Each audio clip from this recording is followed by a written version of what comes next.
तो 32 गांव जेडीए के विकास क्षेत्र में शामिल किए गए और इनके लिए development promotion and control regulation यानी डीपीआरसी लागू हुआ। इन नियमों के तहत नेशनल और स्टेट हाईवे के दोनों ओर 500 मीटर तक के क्षेत्र को हाईवे डेवलपमेंट कंट्रोल जोन घोषित किया गया। इस जोन में अब किसी भी प्रकार का निर्माण या व्यावसायिक गतिविधि जेडीए के निर्धारित मानकों के अनुरूप ही होगा। उद्देश्य इन गांवों का विकास सुव्यवस्थित करना, नियंत्रित करना। राज्य सरकार ने मास्टर प्लान 2025 की समापन अवधि के बाद मास्टर प्लान 2047 भी लागू किया। इसके तहत फागी, चाकसू, जोबनेर, शाहपुरा जैसे 5 शहरी निकाय जेडीए क्षेत्र में शामिल हुए। इन नियमों के कारण ही जयपुर के आसपास के इलाके योजनाबद्ध तरीके से विकसित होंगे और बुनियादी सुविधाएं बेहतर होंगी।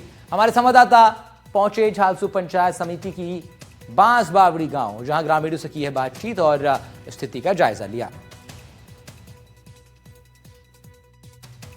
से आप लोगों के गांव भी जो है उसके अंदर आ गया है जेडीए के अंदर, तो खुशी की लहर है आप लोगों को? नहीं, बहुत खुशी की लहर है। सभी को उम्मीद है कि जेडीए आने से गांव का विकास होगा। साथ ही एक विशेष तरह से सबके अंदर ये लग रहा है भाई गांव में जेडीए की रोडें बनेंगी, सड़क बनेंगी, काफ़ी डेवलपमेंट होगा। इसके साथ थोड़ा कुछ संशय भी है कि जेडीए के अंदर जो हमारी भूमियाँ हैं उनको कन्वर्ट कराएंगे तो काफ़ी जेडीए के चक्कर काटने पड़ेंगे, क्योंकि पहले ईजीए में तहसील स्तर पर काम हो जाता था। अब जेडीए में जाएंगे वहाँ तो कभी अभी तक तो लोगों को यही पता नहीं है कि जेडीए का ऑफिस कहाँ है कहाँ नहीं है, तो इससे थोड़ा सा वो परेशानी ज़रूर आएगी। लेकिन अगर जेडीए अपना बजट अगर गाँव को देता है और गाँव की रोडें सड़क विकास ये होता है तो गाँवों को काफ़ी फ़ायदा होगा। इससे फायदा होगा। हाँ, आप क्या कहेंगे बाबूजी, फायदा है कि नुकसान है जेडीए के दायरे में आने? जेडीए दायरे आने में फायदा है, लेकिन थोड़ा नुकसान भी है कि जब विकास होगा तो फायदा है। खाली नाम का जेडीए आने से विकास नहीं होगा तो क्या फायदा होगा गांव वालों को? कुछ फायदा नहीं मिलने वाला। कैसे नुकसान कैसे है? नुकसान ये जब काम ही नहीं होगा तो नुकसान ये जमीनों की डेवलपमेंट कराओ, आज चक्कर काटो, आज वो अधिकारी नहीं आया, आज वो नहीं आया, तो गाँव वाला तो बेचारा चक्कर काटता रहेगा, काम होगा नहीं गाँव वाले का। विकास होगा तो फायदा है, कुल मिला के विकास। हाँ विकास होगा तो गाँव को फायदा मिलेगा, नहीं क्या फायदा मिलेगा गाँव को। आपका क्या नाम है? राजेश कुमार चौधरी। राजेश जी, अभी जिस तरीके से देखा गया है कि आपका गांव भी जेडीए के अधीन आ गया है, अब जेडीए ने कहा है कि भैया अब हम विकास करेंगे, कोई भी अवैध अतिक्रमण या फिर अवैध निर्माण होगा उसके ऊपर कार्रवाई की जाएगी। हाँ तो बिल्कुल की जाए। हाँ।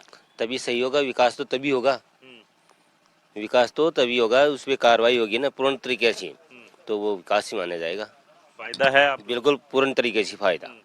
कैसे, क्या कुछ फायदे होंगे आप लोगों को? फायदे की मतलब अच्छी तो रोडें, पानी पात की सुविधा, आने जाने अस्पताल पास में मिल जाए, वो कई स्कूल का कार्य अच्छा हो, स्कूल में बच्चे अच्छी तरीके से पढ़े, अध्यापकों की कमी न हो, सभी अच्छा काम होगा फिर तो। चहुमुखी विकास तो। हाँ।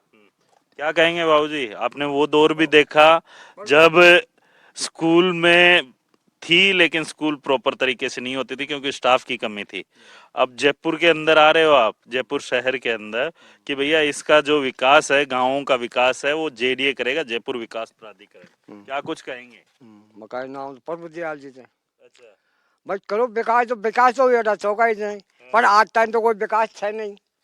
कहीं विकास तो मांगो तो यहाँ न तो सरकार की न तो आप संगा जेडीए की कते को जी नहीं मान तो सरकार से भी आता नहीं, का दाना कोई भी कोने वो ने भी कोने कहीं कोने। अब आगे जो विकास बोलो जब मैं देखा लगा हाँ भाई आप लोग विकास ठीक हो रही है। पहले पंचायत समिति में थे तो विकास नहीं होता था। कहीं विकास मांगो आज तारीख कहीं आए विकास, कहीं विकास को बहुत पहला दिन से मांगा था।